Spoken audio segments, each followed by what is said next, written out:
Hello everyone. So today we are going to start with part 2 of this particular chapter.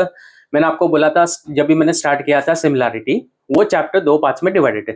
Part 1 में हमने किया था चार properties, basic proportionality, उसका converse, property of angle bisector, उसका converse, three parallel lines and their transversal, ये हमने किया था। नाउ पार्ट 2 में we are going to focus on similarity of two triangles, ठीक है, टेस्ट ऑफ सिमिलैरिटी, उसके बाद certain examples based on this test and ये सारे सम्स। अभी सबसे इंपॉर्टेंट क्या है मालूम है, अगर तुमने ये तीन में ध्यान दे दिया ना, क्योंकि ये पूरा कॉन्सेप्ट है, अगर ये तीन में ध्यान दे दिया तो ये जितने भी सम्स आएंगे या तो टेक्स्ट बुक के या टेक्स्ट बुक के बाहर के, you will able to solve only if you understand this particular concept. So with this let's start with similarity of two triangles.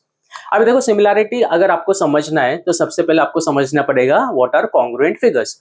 For that what I will do, I take two dolls, ठीक है। मेरा question है, क्या ये दोनों dolls का shape same है?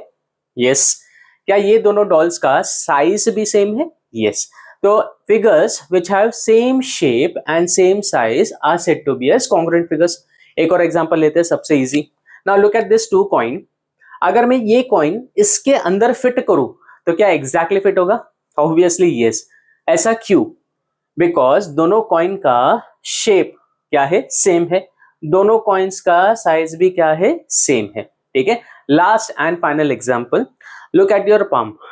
Palm देखो and try to place with each other. क्या वो एग्जैक्टली फिट हो रहा है? ऑब्वियसली यस, फिट होगा। क्यों?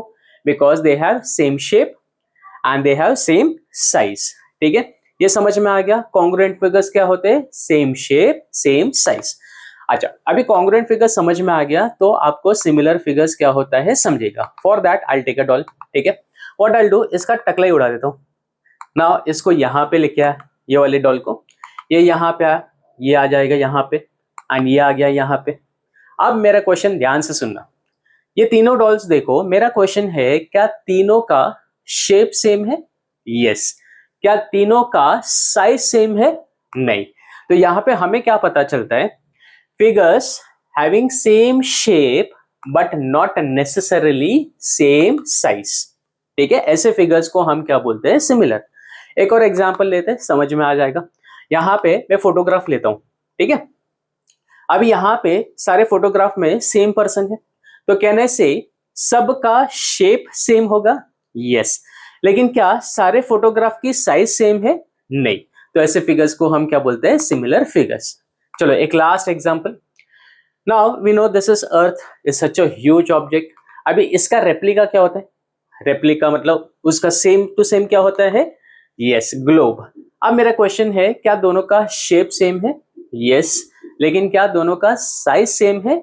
नहीं। तो ऐसे फिगर्स को हम क्या बोलते हैं? Similar figures. Same shape but different size, ठीक है। तो ये क्लैरिटी हो गया congruent figures and similar figures का। लेकिन कोई पूछे कि भैया ये कॉन्ग्रुएंट फिगर्स क्या होते हैं और उसका मतलब हाउ टू आइडेंटिफाई कि two triangles are congruent. Suppose आपको ये दो ट्राइंगल दिया है और बोला है क्या ये दो ट्राइंगल्स कॉन्ग्रुएंट है कि नहीं, तो उसके लिए टोटल 6 कंडीशन आपको दिखाना पड़ेगा। क्या? देखो, now look eight angle A. इसका मैचिंग एंगल कौन सा है? पी, ठीक है। मैचिंग का मतलब होता है करस्पॉन्डिंग। बी का करस्पॉन्डिंग क्या है? क्यू। सी का करस्पॉन्डिंग क्या है? आर।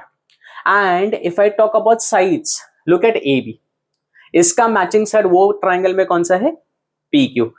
बीसी का matching side Q R. AC का मैचिंग साइड पी आर।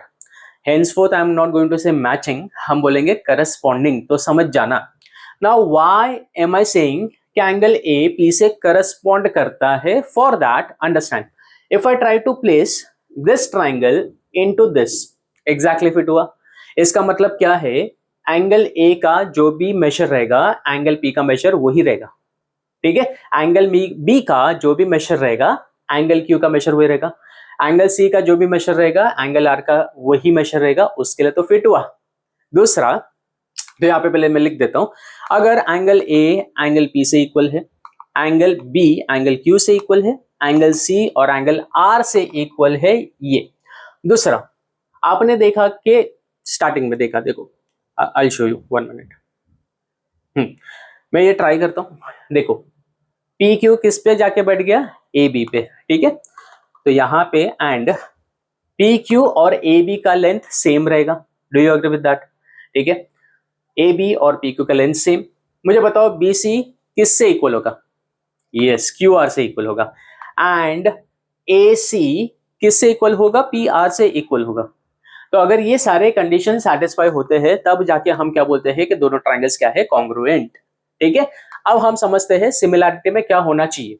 मुझे अगर बोलना है कि दो ट्रायंगल सिमिलर है तो पहले तो शेप सेम होना चाहिए और साइज अलग होनी चाहिए, ठीक है। This is bigger side and this is smaller side.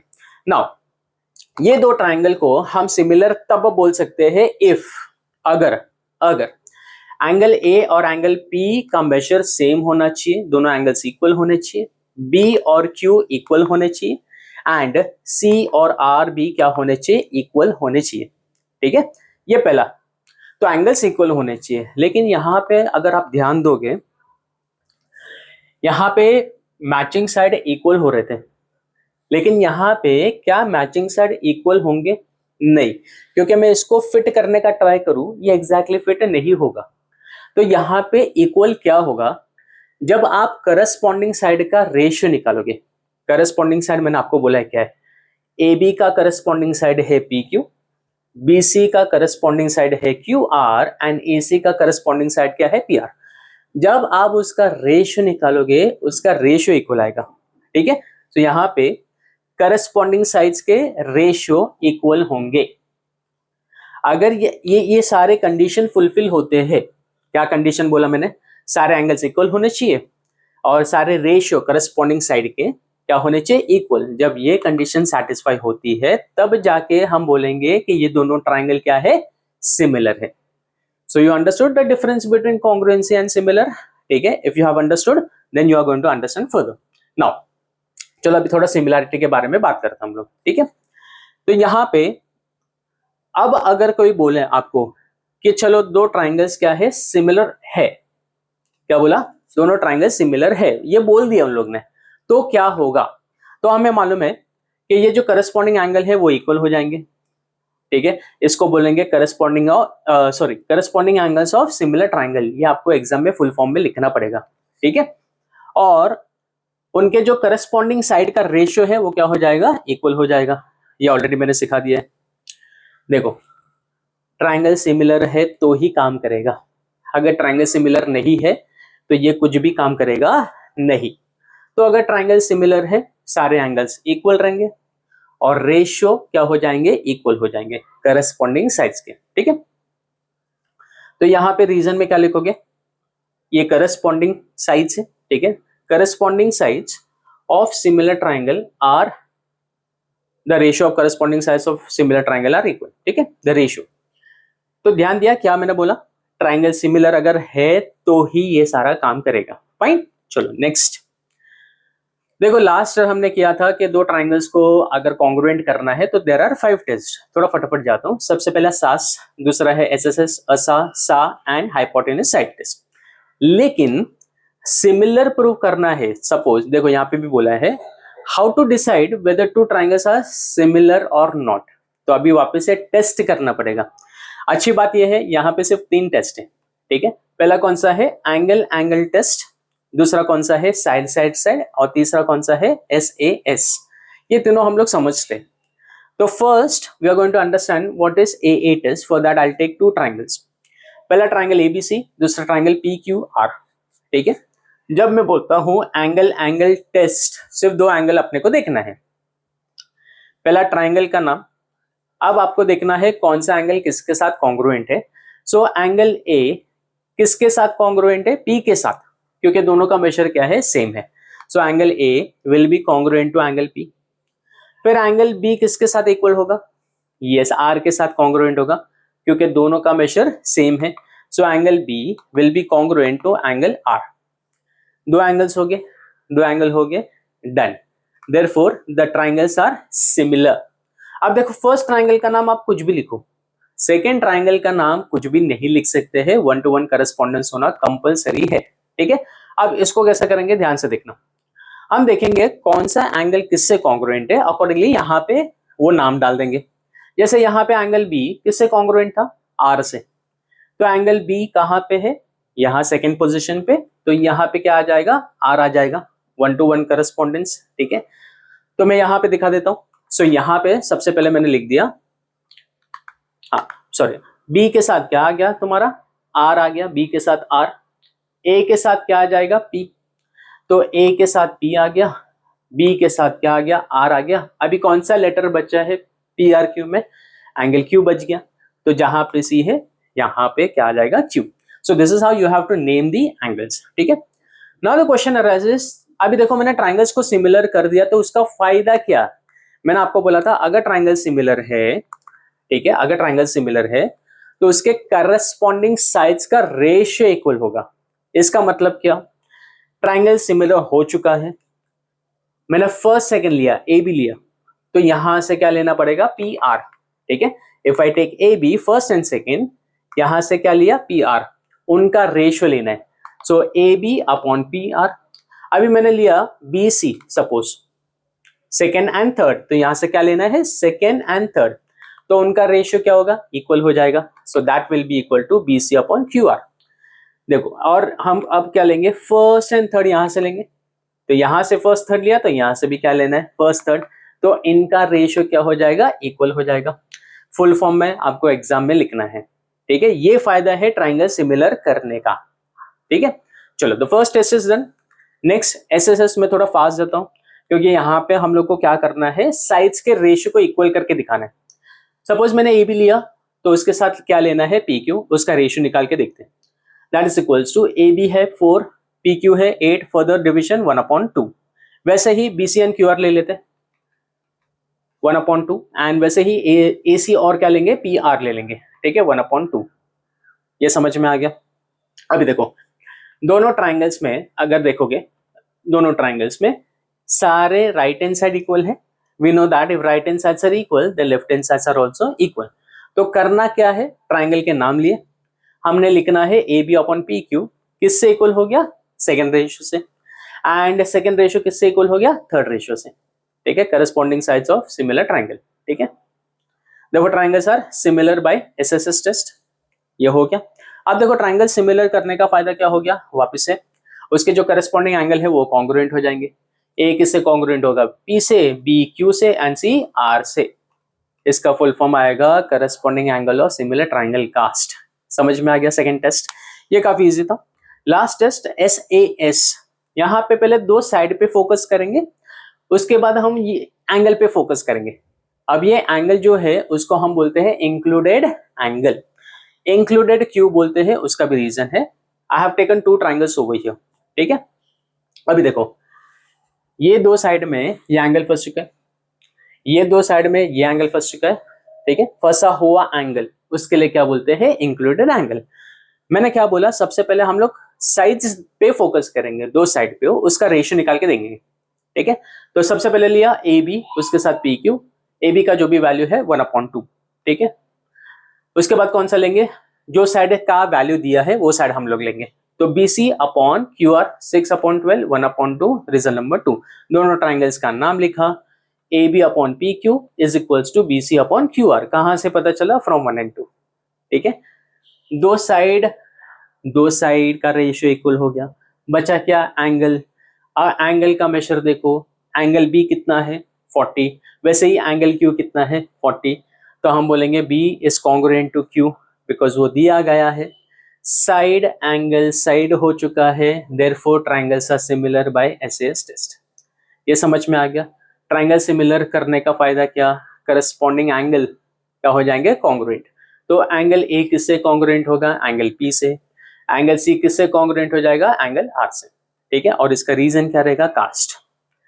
Is that simple. Now how to apply this test.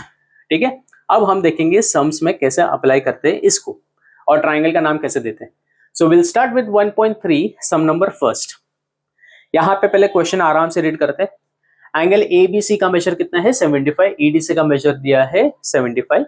बोला है state which two triangles are similar and by which test, ये पहला क्वेश्चन।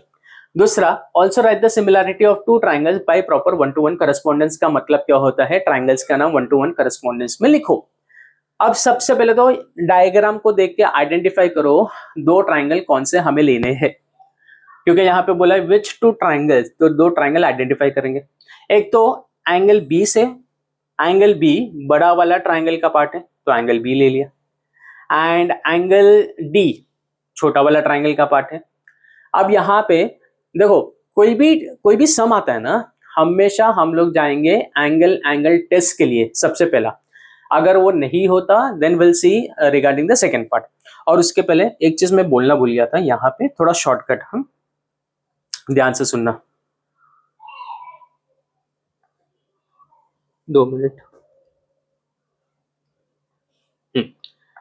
अभी एक शॉर्टकट है, बहुत ध्यान से सुनना, वेरी इंपॉर्टेंट।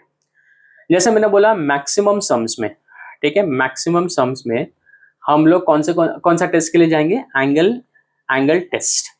तो उसमें क्या है ना, फर्स्ट एंगल सामने से दिया रहेगा, ठीक है, it will be given in the question itself, या तो डायग्राम में दिया रहेगा। एंड दूसरा एंगल वो लोग नहीं देंगे, तो दूसरा एंगल या तो वो होगा कॉमन एंगल, ये चाहिए तो लिख के लो, ठीक है, वो वेरी इंपॉर्टेंट, लिख के ले लो। या तो वो होगा कॉमन एंगल, या तो वो होगा वर्टिकली ऑपोजिट एंगल, दोनों में से कोई एक होगा, ठीक है, या तो वो कॉमन एंगल होगा या वर्टिकली ऑपोजिट एंगल होगा, ठीक है। तो ये ऑलमोस्ट सारे सम्स में वैसा ही है। तो now let's start with the sum. तो दोनों ट्राइंगल्स में फर्स्ट टेस्ट कौन सा हम लोग ने डिसाइड किया है, एंगल एंगल टेस्ट। मैंने क्या बोला, एंगल एंगल टेस्ट के लिए पहला एंगल सामने से दिया है, ठीक है, तो ये रहा, ये लिख दो, एंगल एबीसी इज कॉन्ग्रुएंट तो एंगल ईडीसी। कैसे पता चला, क्योंकि दोनों का मेजर कितना है 75, तो एच इज 75। मैंने बोला दूसरा सामने से नहीं दिया रहेगा, अगर दूसरा सामने से नहीं दिया है तो या तो कॉमन एंगल रहेगा या तो वर्टिकली ऑपोजिट एंगल। अब वर्टिकली ऑपोजिट एंगल तो दिखाई नहीं दे रहा है, मतलब कौन सा एंगल रहना, कॉमन होना चाहिए। लुक एट ट्राइंगल एबीसी, उसमें एंगल सी आ रहा है। लुक एट ट्राइंगल ईडीसी, उसमें एंगल सी रिपीट हो रहा है। Therefore I will write angle C बड़े वाले triangle is congruent to angle C छोटे वाले ट्राइंगल के लिए। रीजन है कॉमन एंगल। हो गया ना, एंगल एंगल दो एंगल हो गए, खत्म। Therefore triangles are similar. देखो पहला ट्राइंगल का नाम कुछ भी लिखो, इट इज योर चॉइस। दूसरे ट्राइंगल का नाम अपने को सिलेक्ट करना है। हाउ टू सिलेक्ट, यहां पे मैं दिखाता हूं। तो फर्स्ट है एबीसी, अभी ए किसके साथ करस्पॉन्ड करेगा, बी के साथ क्या जाएगा, सी के साथ क्या जाएगा, ध्यान से देखना। मैंने लास्ट टाइम बोला था जो दिया गया है उससे हम लोग रिलेट करेंगे। जैसे एंगल कौन सा दे के रखा है, बी 75 डी बी 75, तो बी के साथ क्या जाना चाहिए, डी जाना चाहिए, क्योंकि दोनों का मेजर सेम है, तो बी के साथ क्या जाएगा, डी, ठीक है। उसके बाद देखा रहेगा तो एंगल सी और एंगल सी सेम है, तो जहां पे एंगल सी है वहां पे भी एंगल सी जाएगा, तो सी के साथ सी चले जाना चाहिए। अब ये ट्राइंगल में हमने क्या क्या ले लिया, एक सी ले लिया, एक डी ले लिया, बचा क्या, एंगल ई बचा, तो ई ले लेंगे। देयरफॉर ट्राइंगल का नाम क्या हो जाएगा, ई डी सी। और कौन सा टेस्ट, ए टेस्ट।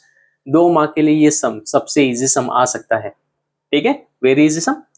एक और सम देखते हैं, ठीक है, let's start 1.3 sum number 8। Let's read the question properly. AC and BD intersected at point P, ratio equal दिया है, हमें क्या प्रूव करना है, दोनों ट्राइंगल सिमिलर।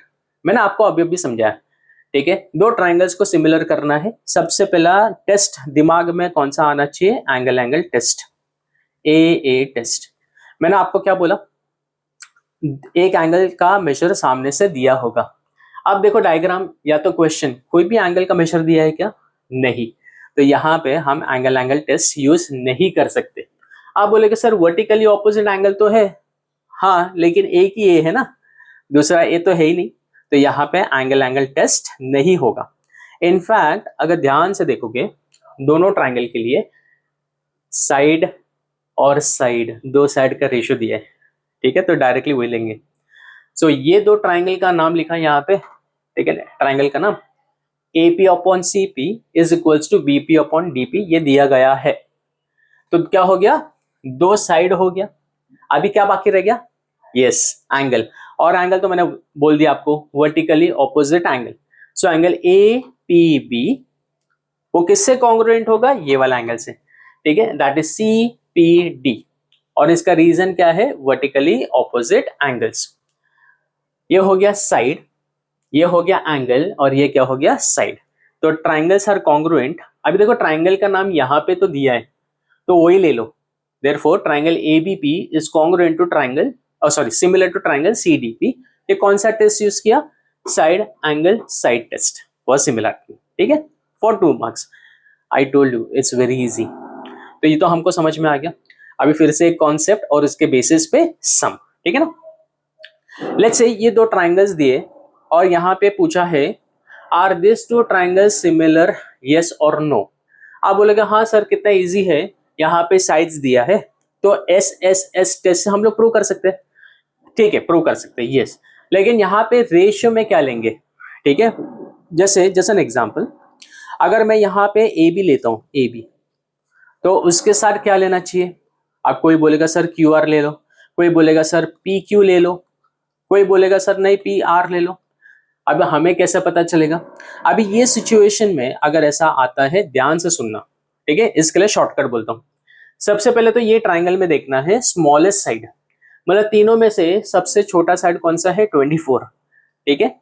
और ये ट्राइंगल में सबसे छोटा साइड क्या है, क्यू आर, तो उनका रेशियो ले लो। तो यहाँ पे आएगा 24, मतलब ए सी अपॉन क्यू आर। ए सी का वैल्यू कितना है 24, क्यू आर का वैल्यू कितना है 16। ये 4 के टेबल में जाएगा या तो 8 के टेबल में जाएगा। 8 1 जा 8, 8 2 जा 16, 8 3 जा 24 एंड 8 2 जा 16, रिजल्ट नंबर 1, ठीक है, समझ में आ गया। तो सबसे मैंने पहले क्या लिया, smallest side upon smallest side. अब हम लेंगे ये ट्राइंगल में सबसे बड़ा साइड कौन सा है, यस इट इज 48। और ये ट्राइंगल में बड़ा साइड कौन सा है 32, तो उसका रेशियो ले लेंगे। तो आएगा B C upon P R. अभी बी सी का वैल्यू क्या है 48 एंड पी आर का वैल्यू क्या है 32। ये 16 के टेबल में जाएगा, 16 3 जा 48 एंड 16 2 जा 32, रिजल्ट नंबर 2। एंड लास्ट देखो हमने क्या किया, सबसे छोटा अपॉन सबसे छोटा, लार्जेस्ट अपॉन लार्जेस्ट। नाउ जो रिमेनिंग जो बच गया remaining side, this is remaining and over here this is remaining P Q, ठीक है, उसका रेशियो लेंगे। तो आएगा A B upon P Q. A B का लेंथ कितना है 36 एंड पी क्यू का लेंथ कितना है 24। ये 12 के टेबल में जाएगा, 12 3 जा 36, 12 2 जा 24 एंड इट इज डन, ठीक है। अब करना कुछ नहीं है, हम लोग रेशियो लिखेंगे। देखो ये मैं लिख के दिखाता हूं। यहां पे अगर देखो तो ये राइट हैंड साइड है, ठीक है, राइट हैंड साइड इक्वल हुआ तो मैंने क्या बोला, लेफ्ट हैंड साइड भी क्या होगा, इक्वल होगा। तो here I can say that A C upon Q R is equal to BC upon PR, that will be equal to AB upon PQ, ठीक है। Therefore both the triangles are similar। अब problem क्या है, triangle का नाम हम कुछ भी नहीं लिख सकते यहाँ पे। जैसे प्रीवियस उसमें क्या बोला था, फर्स्ट ट्राइंगल का नाम कुछ भी होना चाहिए क्योंकि वहां पे एंगल आ रहा था। लेकिन यहाँ पे जब तीनों साइड होंगे तो पहला ट्राइंगल का नाम कुछ भी नहीं लिख सकते। अब इसका शॉर्टकट दिखाता हूं। आपको करना क्या है, ट्राइंगल के नाम के लिए सारे न्यूमरेटर देखना है और वहां पे मिसिंग अल्फाबेट देखना है। जैसे ट्राइंगल एबीसी में हमने ए सी लिखा, ए सी कौन सा लेटर मिसिंग है, बी, तो यहाँ पे सबसे पहले आ जाएगा बी, ठीक है। अब बी सी है, ये है, कौन सा लेटर मिसिंग है, ए, तो यहाँ पे आएगा ए। और ए बी तो कौन सा लेटर मिसिंग है, सी, तो पहले ट्राइंगल का नाम आ गया बी ए सी, सिमिलर का साइन। वैसे ही नीचे भी वही करना है। पी क्यू आर में क्यू आर लिया, क्या मिसिंग है, पी, ठीक है। यहाँ पे पी आर लिया तो क्या मिसिंग है, क्यू, और यहाँ पे पी क्यू लिया तो क्या मिसिंग है, आर। सो इस तरह से हम ट्राइंगल का नाम देंगे। जो मिसिंग लेटर है वो यहाँ पे आ गया, यहाँ पे जो मिसिंग लेटर है यहाँ पे आ गया, तो 1 to 1 करस्पॉन्डेंस हो गया, तो ट्राइंगल और यहाँ पे ट्राइंगल, ठीक है। और ये कौन सा टेस्ट हो गया, S S S test. Is it simple, yes, ठीक है। अब हम क्या करते हैं, इसके बेसिस पे सम्स देखते हैं। चलो let's see the sums. Let's see the sums based on it. यहाँ पे ये हो गया 1.3 का सम नंबर सेकेंड। अब यहाँ पे पूछा है other triangles in the figure similar if yes by which test. तो यहाँ पे देख के ही पता चलता है कौन सा टेस्ट यूज करने वाले। यस, साइड साइड साइड, क्योंकि साइड का दिया नहीं है। अब यहाँ पे तो बहुत इजी है, 6 और 3 का रेशियो लेंगे, 8 और 4, 10 और 5 का। और मैंने शॉर्टकट भी सिखा दिया, सबसे पहले स्मॉलेस्ट साइड लेना है ये ट्राइंगल में, और इसके बाद भी स्मॉलेस्ट साइड लेना है ये वाले ट्राइंगल में। शॉर्टकट यूज करना है तो कर सकते हैं, वरना डायरेक्टली भी कर सकते हैं। तो पहले लेंगे पी क्यू, उसके साथ क्या रहेगा एल एम। पी क्यू का वैल्यू है 6 और एल एम का वैल्यू कितना है 3। 3 1 जा 3, 3 2 जा 6, रेशियो आ गया रिजल्ट नंबर 1। फिर ये ट्राइंगल में लार्जेस्ट कौन सा है, ये है, तो वो लेंगे। और ये ट्राइंगल में जो लार्जेस्ट है वो लेंगे। तो P R upon L N कितना है 10/5 which comes to 2/1, result number 2। And last जो साइड रिमेनिंग है that is Q R remaining है, उसके साथ कौन सा रिमेनिंग था this 8/4 which comes to 2/1, result number 3 हो गया। अब यहाँ पे हम ऐसा लिखेंगे, ठीक है। तो पहले तो लिखना है इन ट्राइंगल, स्टार्टिंग में कुछ भी लिखो, in triangle P Q R and triangle L M N, starting में कुछ भी लिखो। तो यहाँ पे हम लिखेंगे ये फर्स्ट वन, देखो ये राइट हैंड साइड सारे इक्वल है, ठीक है। अगर राइट हैंड साइड इक्वल है तो क्या होगा, लेफ्ट हैंड साइड भी इक्वल। तो P Q upon L M equal to P R upon L N and that would be equal to Q R upon M N. ये पता कहाँ से चला, फ्रॉम 1 2 एंड 3 वो लिखना है। देयरफॉर अभी ट्राइंगल का नाम कैसे लिखा जाता है मैंने आपको शॉर्टकट दिखा दिया है, जो भी मिसिंग लेटर है वो आप लिख दो। देयरफॉर यहाँ पे मिसिंग क्या है आर, यहाँ पे मिसिंग क्या है क्यू, और यहाँ पे मिसिंग क्या है पी, ठीक है। वो सिमिलर हो जाएगा यहाँ पे ट्राइंगल। वे ट्राइंगल क्या मिसिंग है एन, क्या मिसिंग है एम, और क्या मिसिंग है ट्राइंगल का एल एम एन, ठीक है ना। तो कौन सा लेटर मिसिंग था, एल यहाँ पे मिसिंग था, एम यहाँ पे और एन यहाँ पे, तो हो गया ट्राइंगल का नाम, ठीक है। और ये कौन सा टेस्ट यूज किया हमने, side side side test, simple है, ठीक है। इस तरह से ट्राइंगल का नाम देंगे हम लोग। तो ये सबसे सिंपल तरीका है जो मैंने सिखाया, ठीक है। ये ऑलरेडी मैंने बोल दिया आपको, और ट्राइंगल का नाम कैसे देते हैं वो भी मैंने आपको सिखा दिया, ठीक है। ये सबसे आसान तरीका है। Okay, so I hope this lecture has been understood by everyone of you. Main तो कॉन्सेप्ट है, वापस से चाहिए तो एक बार देख लो पूरा concept, how to name the triangle वो प्रैक्टिस करो, बाकी समझ तो बहुत ईजी है, ठीक है। So I will stop over here this particular lecture. Next time lecture 8 में हम लोग कंटिन्यू करेंगे, ये ऑलरेडी मैंने बोलते हैं। सो this is done. Next lecture में हम सारे सम से देखेंगे, ठीक है। 1.3 का 4th एंड 9। अच्छा, यहाँ पे जो भी मैं सिखाता हूँ ना, इट इज कॉन्सेप्ट वाइज, ठीक है। ऐसा नहीं है कि पूरा एक्सरसाइज पहले सिखाया फिर प्रॉब्लम सेट सिखाया, नहीं, that is the wrong way of studying. पहले क्या करेंगे, एक कॉन्सेप्ट पकड़ा, उसके बेसिस पे जितने भी सम है वो सारे सॉल्व करेंगे, ठीक है। So that is what we are going to do in the next lecture also. So fine everyone, hope everyone has understood. चलो बाय, टेक केयर।